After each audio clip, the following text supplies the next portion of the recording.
Welcome students to YouTube channel SRK all in one classes.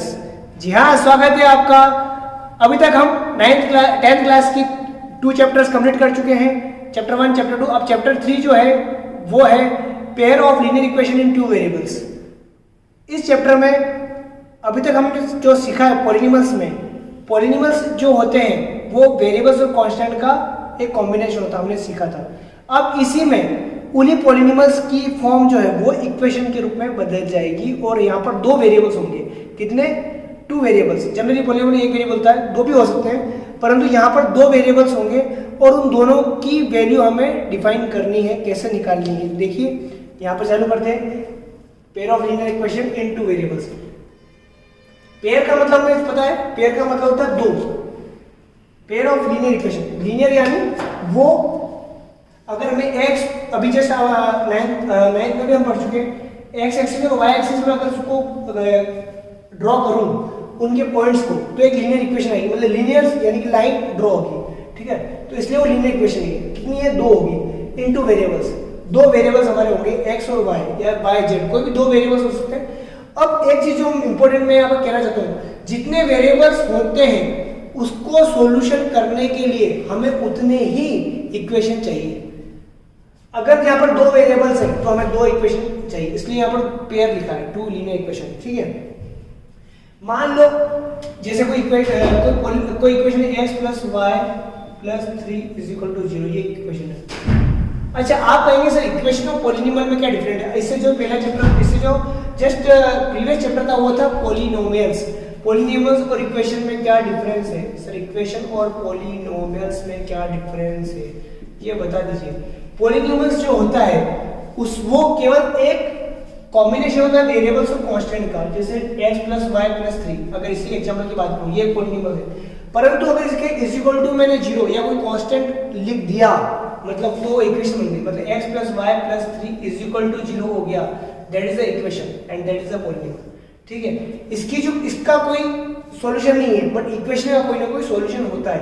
इसमें x और y की particular कोई ना कोई वैल्यू होगी, इसको अगर मैं सॉल्व करूं तो। परंतु सॉल्व करने से मेरी एक इक्वेशन से इन 2 वेरिएबल्स कितने? 2, x और y। अब इनको जब मैं सॉल्व करूंगा तो मेरे को एक इक्वेशन और चाहिए। जितने वेरिएबल्स उतनी इक्वेशन मेरे को चाहिए। सिंपल सा फॉर्मूला है। अगर यहाँ पर 3 वेरिएबल होते, x + y + z प्लस कोई भी कांस्टेंट मान लो 1 मान लो, 3 वेरिएबल्स हैं, तो मेरे को 3 इक्वेशन चीज को सॉल्व करने के लिए, ठीक है, 3 इक्वेशन होगी तब मैं x, y और z की वैल्यू निकाल पाऊंगा, ठीक है। अभी आपके सिलेबस में 3 वेरिएबल्स वाले फॉर्म, केवल आपके 2 वेरिएबल्स वाले ही क्वेश्चंस हैं। तो 2 वेरिएबल्स के लिए कितने इक्वेशन चाहिए? 2 इक्वेशन चाहिए, इसलिए यहाँ बोल रहा है पेयर ऑफ लीनियर इक्वेशन। अब यहाँ पर x - y + 4 = 0, एक और इक्वेशन मैंने ये ले ली, ठीक है। 2 इक्वेशन हो गई, इसमें x और y को ढूंढो। अब इसको हम पहले ग्राफिकल रिप्रेजेंटेशन इसका देखते हैं। ग्राफिकल रिप्रेजेंटेशन क्या होता है? देखिए, ग्राफिकल रिप्रेजेंटेशन बहुत ही सिंपल है। देखिए, मान लो ये मेरा x एक्सिस हो गया, ये y एक्सिस हो गया, ठीक है। सॉरी, ये x एक्सिस है और ये मेरा y एक्सिस। 2 एक्सिस होते हैं हमारे, एक्सिस और ये कोऑर्डिनेट एक्सिस। अब इस लाइन को मुझे इस एक्सिस पर डिनोट करना है, तो कैसे होगा? अगर मैं इस पहले इक्वेशन 1 लेता हूं, इसी को इक्वेशन 2 लेता हूं, ठीक है। अब इक्वेशन 1 जो होगा, ठीक है, इक्वेशन 1 जो होगी उसमें अगर x = 0 रखूं तो y कितना आएगा? x = 0 रखूं, देखिए x = 0 रखा मैंने, तो 0 + y + 3 = 0, तो y की वैल्यू कितनी? -3 आ जाएगी, 3 हो जाएगा, तो y की वैल्यू -3 आ गई, ठीक है। क्लियर?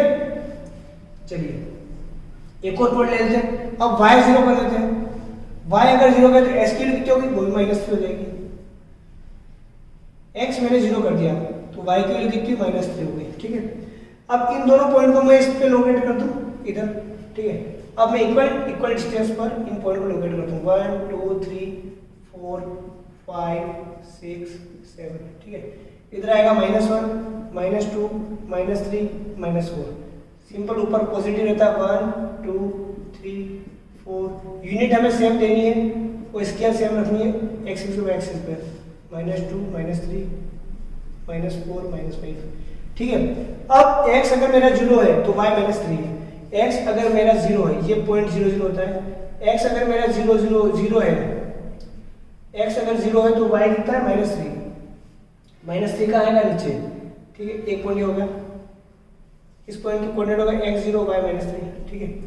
अगर मेरा x -3 है और y क्या है 0, एक पॉइंट होगा, यानी कि 0 और -3, यानी इन दोनों को पॉइंट को टच करते हुए मेरी एक line, that is a linear, ये इक्वेशन जो होगी, ये जो लाइन आएगी इस पे सारे पॉइंट, अब इस x में अगर 1 रखूं तो y कुछ पॉइंट आएगा, ठीक है, y अगर 1 रखूं तो x का कुछ पॉइंट आएगा, ठीक है। तो इस प्रकार ये चलता रहेगा, तो सारे पॉइंट इसी लाइन पे डिनोट होंगे। ये कौन सी लाइन होगी, x + y + 3 = 0, ठीक है, ये मेरी होगी लाइन। अब दूसरी लाइन में लेता हूं, दूसरी लाइन कौन सी है मेरी, दूसरी लाइन है x - y + 4 = 0, ठीक है। सेकंड इक्वेशन 2 की बात करूं मैं, अब यहां पर x की वैल्यू अगर मैं 1 रखूं या 0 रख दूं तो y की वैल्यू कितनी आएगी, x की वैल्यू अगर 0 तो y की वैल्यू 4 आएगी, देख लीजिए आप, कर लीजिएगा। x की वैल्यू में 0 की -y = -y 4 पे जाएगा तो -4 हो जाएगा, माइनस समझ कर जाएगा, y = 4, और y अगर 0 रख दूं तो x कितना आएगा, y अगर मैं 0 रख दूं तो x आएगा -4। इसको हम 2 पॉइंट चाहिए मेरे को, लाइन को ड्रॉ करने के लिए 2 पॉइंट चाहिए, दोनों पॉइंट आ गए 0 और 4, x0 y 4, x0 और y 4 है, ये वाला पॉइंट है, ठीक है, x0 y 4, x तो -4 है, y 0, x -4 है, x -4 है और y 0 है, ये वाला पॉइंट हो गया, ठीक है। अब इन दोनों पॉइंट को मिलाते हुए एक लाइन यहाँ पे ड्रॉ होगी, ठीक है, ये एग्जैक्ट ये पॉइंट आएगा यहाँ पर, ये। अब इन दोनों पॉइंट का एक सॉल्यूशन होगा, सॉल्यूशन क्या होगा, जो जहां ये दोनों लाइन इंटरसेक्ट करती है वहां पर x और y के पॉइंट होंगे, ये यहां पर ये x और y के पॉइंट होंगे, ठीक है। अब ये जो पॉइंट होंगे, ये जो पॉइंट होंगे, यही मेरे इस पॉइंट की x और y की वैल्यू आ जाएगी, x और y की वैल्यू आ जाएगी, ठीक है। अब ये वैल्यू कितनी होगी, इसको हम सोल्व कर सकते हैं। जनरली ये जो पॉइंट वैल्यू आएगी, जैसे इन दोनों को मैं सोल्व करूं तो x की वैल्यू आएगी मेरी 7/2 -7/2 यानी -3.5 आ जाएगी, ठीक है, लगभग इतना ही आ रहा, -3.5। और y की वैल्यू कितनी आएगी मेरी, y की वैल्यू x को अगर -3.5 लिखो तो इधर जाके माइनस का 0.5, तो y की वैल्यू आएगी मेरी 0.5 प्लस का 0.5, ठीक है। आप सोल्व करके देख लीजिएगा, ये पॉइंट लगभग कितना आएगा, तो ये -3.5 हो गया, ये वाला पॉइंट, और ये वाला पॉइंट मेरा 0.5 आएगा, ठीक है, ये पॉइंट 0.5 होगा यहाँ, ठीक है। तो इसके कोऑर्डिनेट हो जाएंगे मेरे -3.5 एंड 0.5, तो ये सॉल्यूशन है। अब इन दोनों इक्वेशन को मैं अगर सॉल्व करूं, x और y की वैल्यू निकालूं, या तो मैं x इधर से x की वैल्यू निकाल के इधर पुट अप कर दूं तो y के फॉर्म में इक्वेशन हो जाएगी, फिर y का आंसर निकालूंगा तो यही मेरा आंसर आएगा। तो ये मेरा ग्राफिकल रिप्रेजेंटेशन है, इस प्रकार मैं x और y की वैल्यू निकाल सकता हूँ, ठीक है, ग्राफिकल रिप्रेजेंटेशन है। यानी कि दो लाइन अगर मेरी आएगी, दो लाइन अगर मेरी आती है और वो आपस में इंटरसेक्ट होती है तो मेरा कोई ना कोई इंटरसेक्शन पॉइंट होगा, ठीक है। दो लाइन इंटरसेक्ट होती है, वो इंटरसेक्शन पॉइंट, इंटरसेक्ट जहाँ होगी उस पॉइंट के जो कोऑर्डिनेट होंगे वही इन दोनों के सॉल्यूशन के आंसर होंगे, x की और y की वैल्यू निकल जाएगी। अब आप कहेंगे सर ठीक है, ये तो अब हमें समझ में आ गया कि दो लाइन है तो आपस में इंटरसेक्ट होगी, उन इंटरसेक्शन का जो पॉइंट होगा उसके x कोऑर्डिनेट y कोऑर्डिनेट उसका आंसर हो जाएगा। सर दोनों लाइन अगर इंटरसेक्ट ही नहीं हुई तो, वेरी गुड, बहुत अच्छा क्वेश्चन पूछा है। अगर दोनों लाइन इंटरसेक्ट ही नहीं हुई, इसका मतलब दोनों लाइन या तो पैरेलल होगी या कोइंसाइड होगी, ठीक है। क्या होगी, पैरेलल या coincide.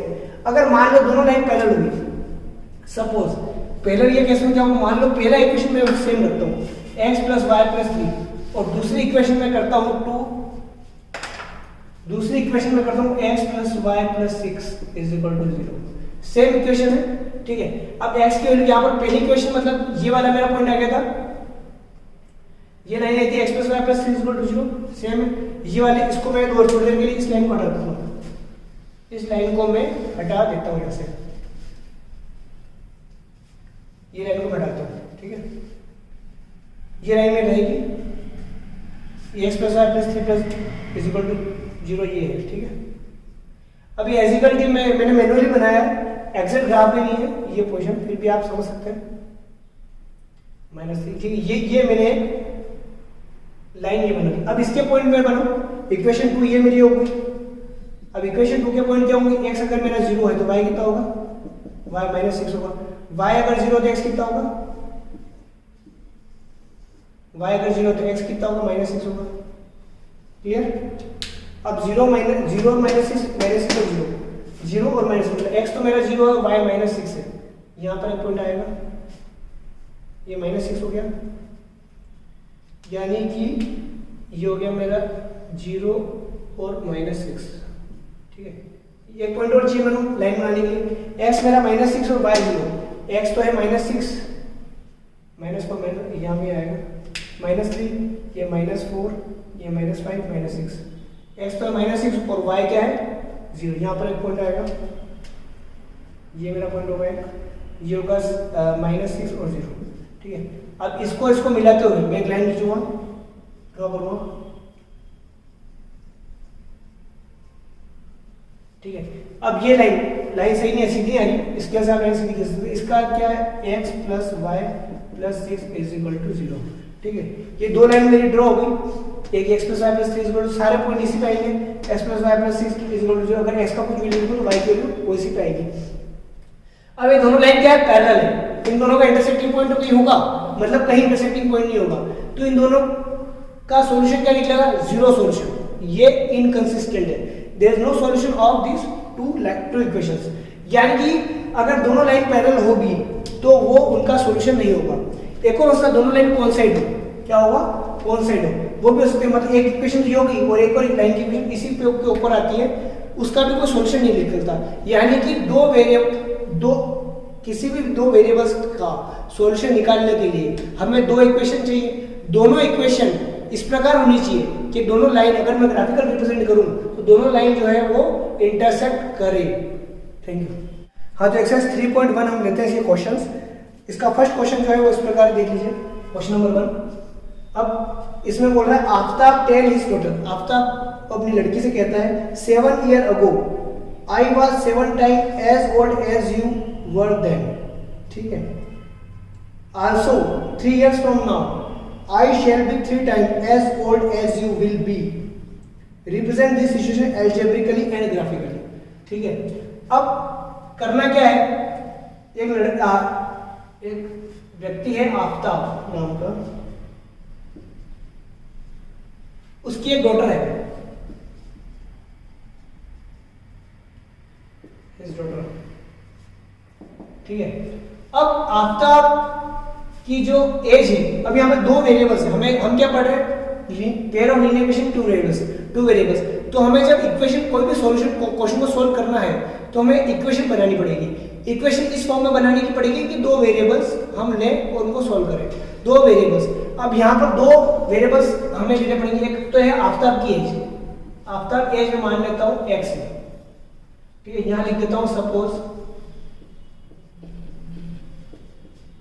Aftab age is x and his daughter age y। Aftab की एज को मैंने x मान लिया, x ईयर, एक साल x ईयर का है, और ये y ईयर की। ठीक है, ये y ईयर्स की इसकी डॉटर है।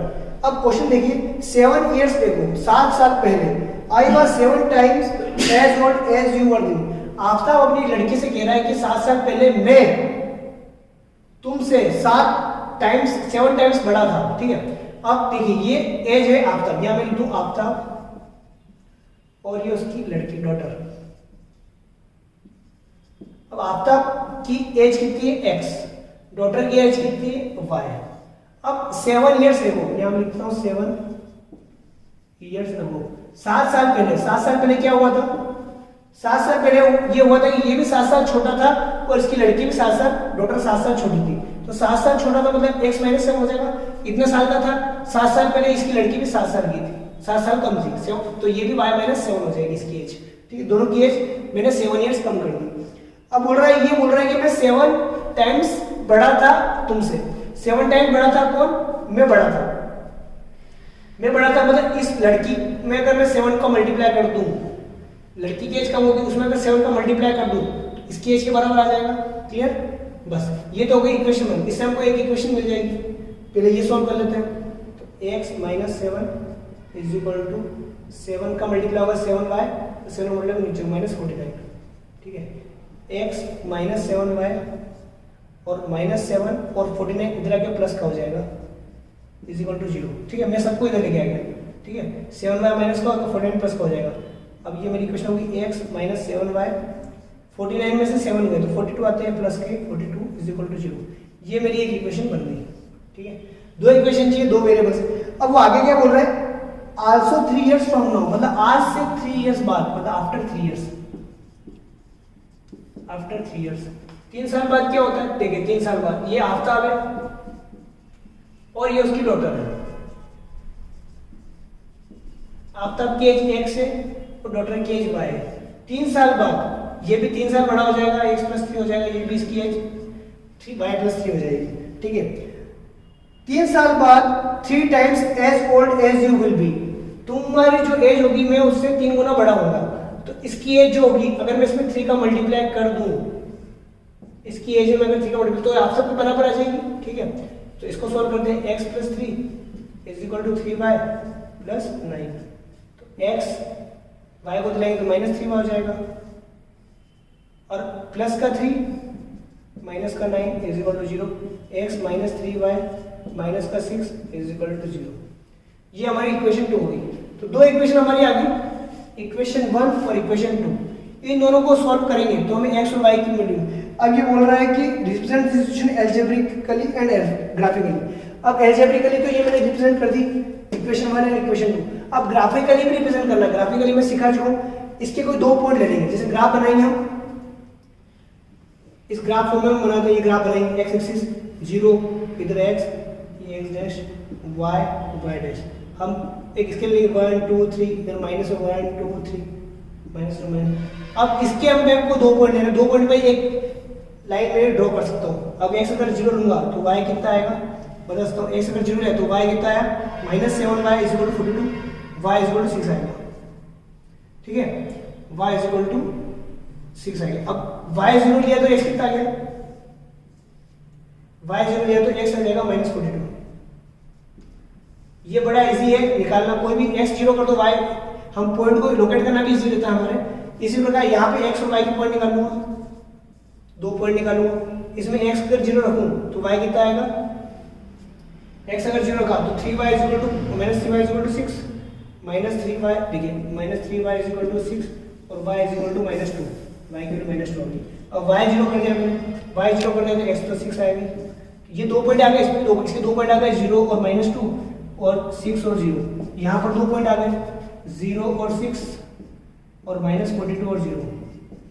इन दोनों पॉइंट को मैं लोकेट कर दूंगा, इन दोनों को उससे लाइन आएगी, इन दोनों पॉइंट को लोकेट कर दूंगा और वो दोनों लाइन कहीं ना कहीं इंटरसेक्ट होगी और उसकी इंटरसेक्टिंग पॉइंट के x और y कोऑर्डिनेट आएंगे, वही मेरे आंसर होंगे।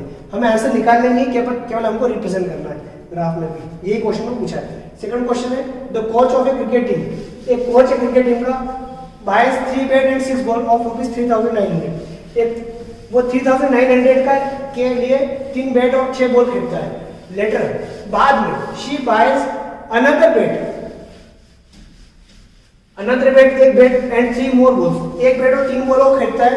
उसकी कीमत है, उसकी cost 1300। Representation algebraically and graphically, यानी कि उसको मुझे ग्राफिकली और अलजेब्रिकली शो करो। ठीक है, तो बहुत सिंपल है ये। जैसे मैंने क्वेश्चन नंबर 1 किया तो क्वेश्चन नंबर 2 भी हम कर सकते हैं। क्वेश्चन नंबर 2 में मान लो बैट की कॉस्ट ऑफ बैट हम क्या लिखेंगे, क्वेश्चन नंबर ये मेरा हो गया 2। अब कॉस्ट ऑफ बैट मैंने मान लिया, सपोज यहाँ पे लिख देना, suppose cost of bat x rupees, x रुपए का एक बैट है। कॉस्ट ऑफ अ बैट, एक बैट है।